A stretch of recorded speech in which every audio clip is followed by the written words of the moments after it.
Kok Gior, jadi beli rumah dulu apa beli mobil dulu nih?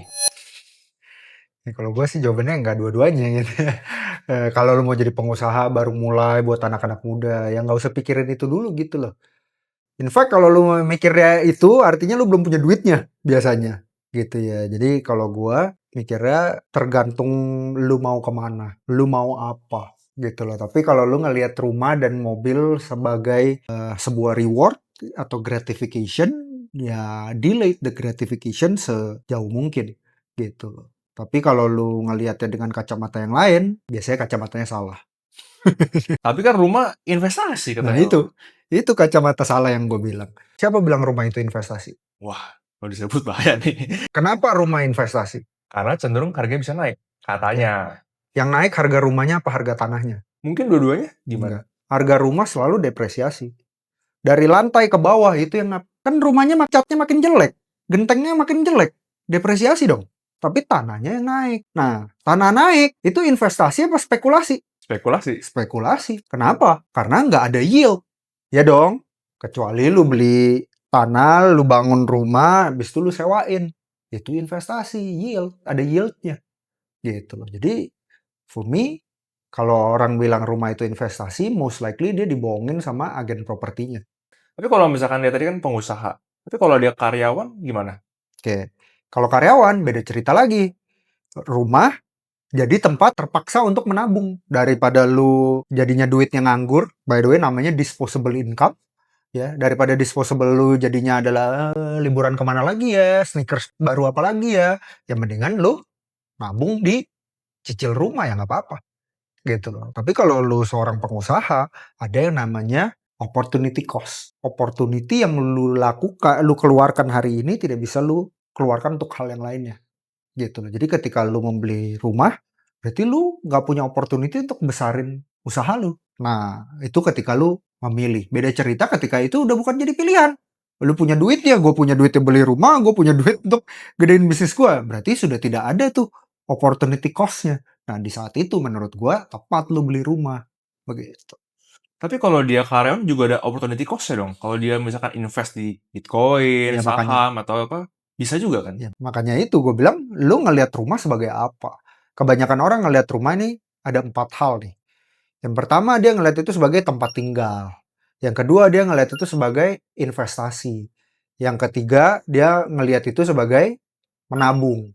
Yang keempat dia ngelihat itu sebagai gengsi. Nah lu lagi beli rumah untuk fulfill yang mana nih? Harusnya beli rumah itu adalah untuk fulfill tempat tinggal. Tapi nyatanya adalah dibungkus dengan ini semua. By the way, kalau lu tempat tinggal, lu ngekos, lu ngontrak tempat tinggal juga. Kan tempat untuk tinggal. Ya, jadi sebenarnya apakah untuk tempat tinggal harus beli rumah? Enggak juga. Kalau gitu kita breakdown. Apakah untuk berinvestasi yieldnya paling tinggi itu dari rumah? Enggak juga. Apakah menabung harus dengan cicilan yang dipotong bunga dan segala macam? Enggak juga. Apakah gengsi harus bentuknya rumah? Enggak juga. Jadi kalau sebenarnya lu pecah ini satu-satu, beli rumah itu bukan opsi yang masuk akal. Tapi karena lu kalah argumen sama si agen properti, ini digabungin semuanya jadi satu tuh. Lu bayar DP sekian, lu dapat tinggal, tempat investasi, lu menabung dan lu dapat gengsi, ya jadinya menjadi make sense. Padahal ini empat hal ini adalah empat hal yang berbeda sebenarnya. Tapi mertua gue nggak setuju kalau gue nikahin anaknya tapi nggak ada punya rumah. Jangan cari mertua yang kayak gitu, jangan cari anak yang kayak begitu. Cari yang lain gitu loh, yang nggak melihat segala sesuatu hanya dari face value aja. Kalau case lu sendiri gimana kok? Case gue kebetulan mertua gue tidak menuntut itu, istri gue tidak menuntut itu, dan gue tidak menuntut itu. Jadi sebelum gue menikah sama istri gue bilang nih minimum 15 tahun kita nyewa rumah. Bukan karena nggak ada duitnya gitu loh, tapi kita mau gedein usaha kita gitu loh. Nah nanti ketika udah punya duitnya tadi ya udah tidak jadi opportunity cost ya terserah lah kita mau beli atau enggak. Tapi gue nggak ngelihat gue punya rumah itu sebagai tanda kalau gue orang yang mapan. Banyak by the way orang punya rumah habis itu KPR-nya macet, ya nggak? Jadi gue nggak ngelihat itu sebagai itu. Kebetulan gue mencari calon istri yang mertuanya dan keluarga istrinya tidak melihat itu sebagai kata mapan gitu. Mapan itu kan bisa macam. Mapan itu intinya apa sih? Punya uang? Bukan. Mapan itu sebenarnya yang dia mau adalah bertanggung jawab. Ya nggak? Sebenarnya kan itu bertanggung jawab. Nah, karena orang nggak bisa mengukur nih orang tanggung jawab atau enggak. Seenggaknya kalau punya rumah ada asuransi. Ada seenggaknya lu punya rumah gitu. Tapi kalau lu bisa menunjukkan lu orang yang bertanggung jawab, it doesn't matter bro, mobil lu apa, masih naik motor, masih pakai mobil, punya rumah atau enggak, you should be proud of yourself. Kebanyakan orang enggak. Harga dirinya, identitasnya digantungin sama hal-hal seperti itu yang dibuat oleh siapa? Society. Jadi kalau lu punya identitas, lu pekerja keras, lu tahu lu orang yang bermimpi besar, lu nggak takut capek, ini kan cuma tunggu waktu doang. Tapi kalau misalkan hidup gua ini eksponensial, gaji gua nambah, apa nggak ada tuntutan dari istri lu nih? Gua, Hmm, ya karena kita udah agree dari awal. Jadi itu tidak pernah menjadi pembicaraan gitu loh, ya memang enggak. Nah kebanyakan orang berusaha, ada beberapa teman gue meniru gue, tapi tidak ada agreementnya. Jadi setiap tahun udah harus bayar sewa nih, apa nggak kita DP rumah aja gitu loh. Tapi kalau buat gue dan istri gue, itu tidak pernah menjadi pembicaraan karena kita sudah agree dari awal. Tapi gimana lo menanggapi kehidupan lu yang secara income, bisnis segala macam exponential growth itu? Towards sama rumah tadi gitu. Exponential growth ini banyak orang pakai tapi banyak orang nggak ngerti. Exponential growth ini di dalamnya ada komponen satu. Prerequisite-nya adalah tidak boleh disentuh. Kita contoh ya, exponential growth dari 0 jadi 1. Jadi dari 1 jadi 2. 2 jadi 4. 4 jadi 8. Pas 8, beli rumah, DP rumah. Jadi 4 lagi dong. Next-nya berapa? Kalau kali 2. 8. Mana lagi? Iya kan? Kelihatannya pakai 4 ya. Padahal enggak bro. Kalau 8-nya ini lu nggak sentuh, jadinya 16. Sekarang jadinya 8. Jadi sebenarnya lu minus 8. Orang cuma ngomongnya, gue kan pakai 4. No, lu minus 8. Karena lu nggak ngerti eksponensial. Cuman denger influencer finance ngomong eksponensial. Eksponensial itu hukum yang tidak lumrah di manusia. Gitu loh, tidak lumrah di manusia. Tapi ya itu, salah satu komponennya adalah tidak boleh disentuh. Lu punya cuman bisa dapat 10% setiap tahun. Tapi itu duitnya tidak lu sentuh selama 1 juta tahun. Lu punya semua duit di muka bumi ini gitu loh. Ya nggak sih? Yes. Nah, tapi kebanyakan orang kan nggak ngeliat itu. Nah, exponential growth butuh delayed gratification. Oke, gue tahan deh. Gue tahan, gue bisa jadi 16. Nanti 16, kalau gue beli rumahnya 4, next-nya masih 12. 12 kali 2, 24 gitu. Berarti ada timingnya lah. Ada seasonnya. Seasonnya. Season of life. Apa tuh season of life? Bitcoin, kripto, saham ada seasonnya. Tanaman ada seasonnya.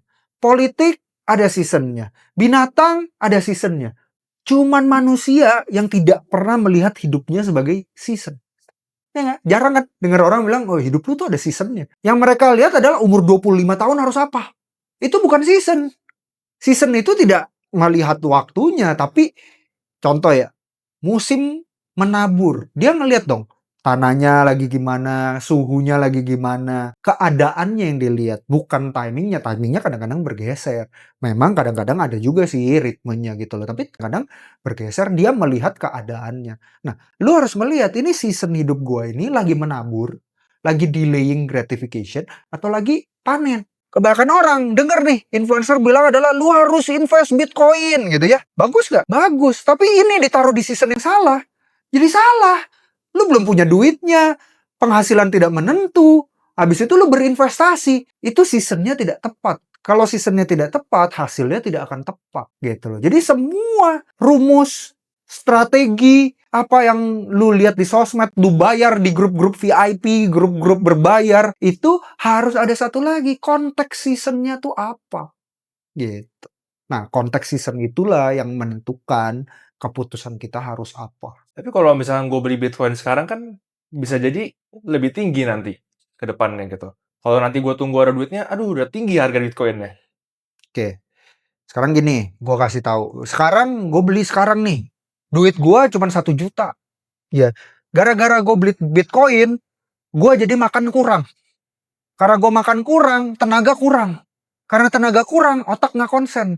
Karena otak nggak konsen, kerja nggak bener. Karena kerja nggak bener, yang terjadi apa? Nggak naik-naik jabatan, nggak naik-naik gaji, ya kan? Hanya karena mau 1 juta ini dapat jackpot kali 10. 1 juta kali 10 berapa? 10 juta. 10 juta. Sekarang gue balik. Oke, lu nggak keluarin 1 juta itu, lu fokus sama bisnis lu atau lu fokus sama earning power lu kerja apa semua segala macam sampai naik-naik. Mungkin nanti Bitcoinnya udah nggak segitu lagi. Tapi sekarang duit lu 1 miliar. 1 miliar dia naiknya 10%. Naiknya berapa? 100 juta. 100 juta. Itu maksud gue timing. Itu maksud gue season. Gak mesti semuanya itu harus sekarang. Missed opportunity is not your opportunity. Ngerti ya? Jadi gue selalu mikirnya gini. Kalau ada opportunity, tapi gue belum siap, artinya that is not my opportunity. Tidak ada yang perlu gue sesali. Beda cerita, gue siap, tapi gue tidak mengambil opportunity itu.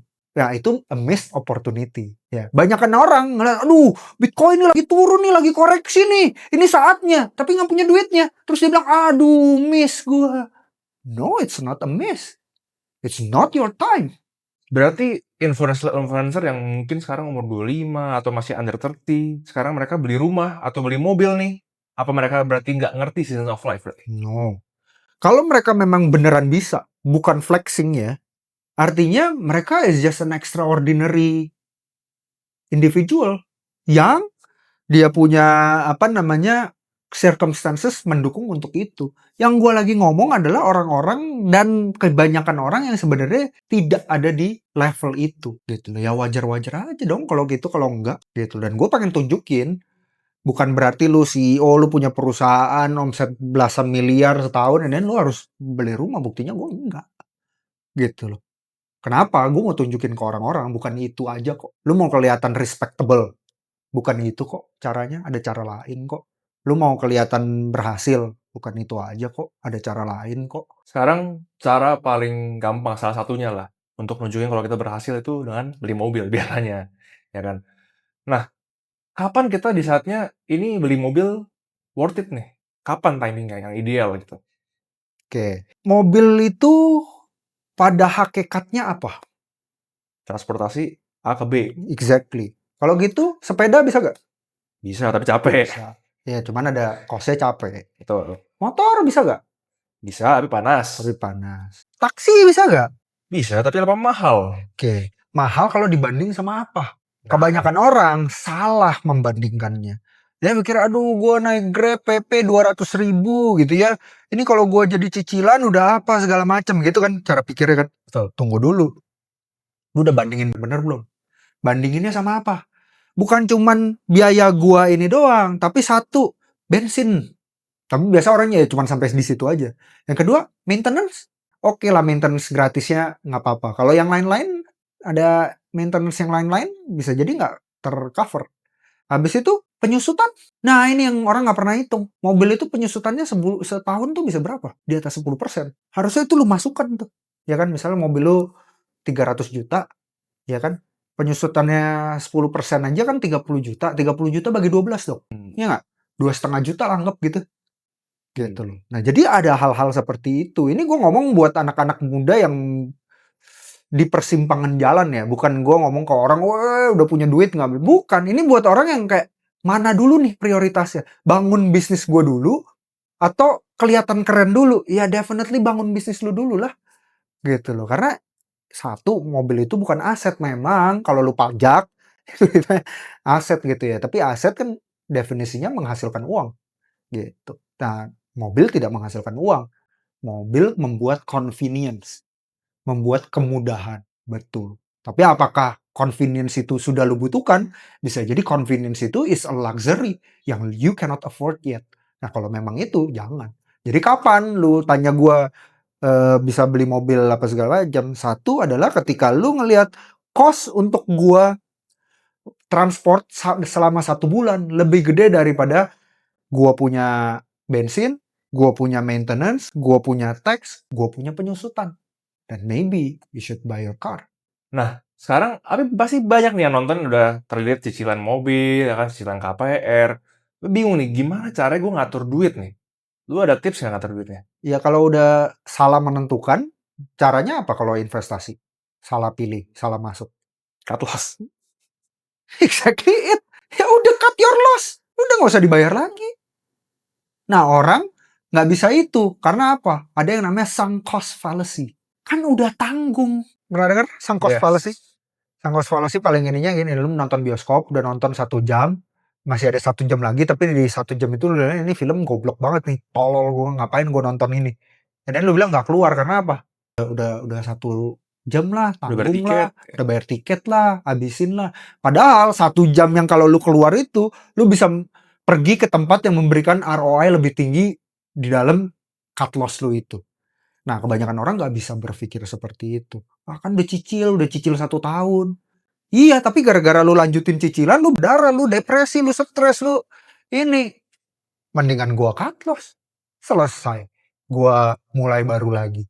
Gitu loh. Jadi itu yang banyak orang tidak bisa pikirkan. Kapan rumah itu bisa kita lihat sebagai investasi dan mobil sebagai investasi? Yang pertama, ketika you get money from car. Gimana cara dapat duit dari mobil? Bisa disewain? Bisa disewain, tapi kan jadinya lu nggak pakai. Iya. Ya kan?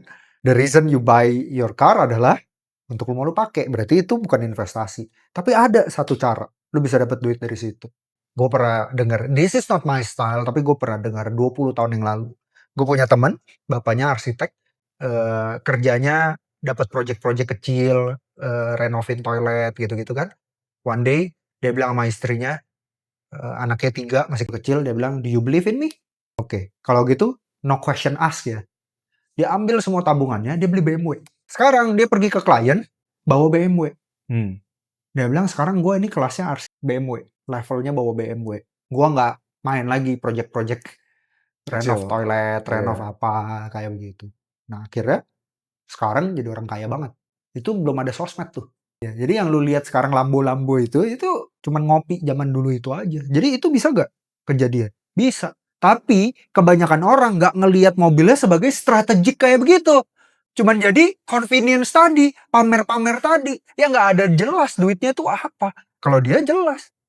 Gitu loh.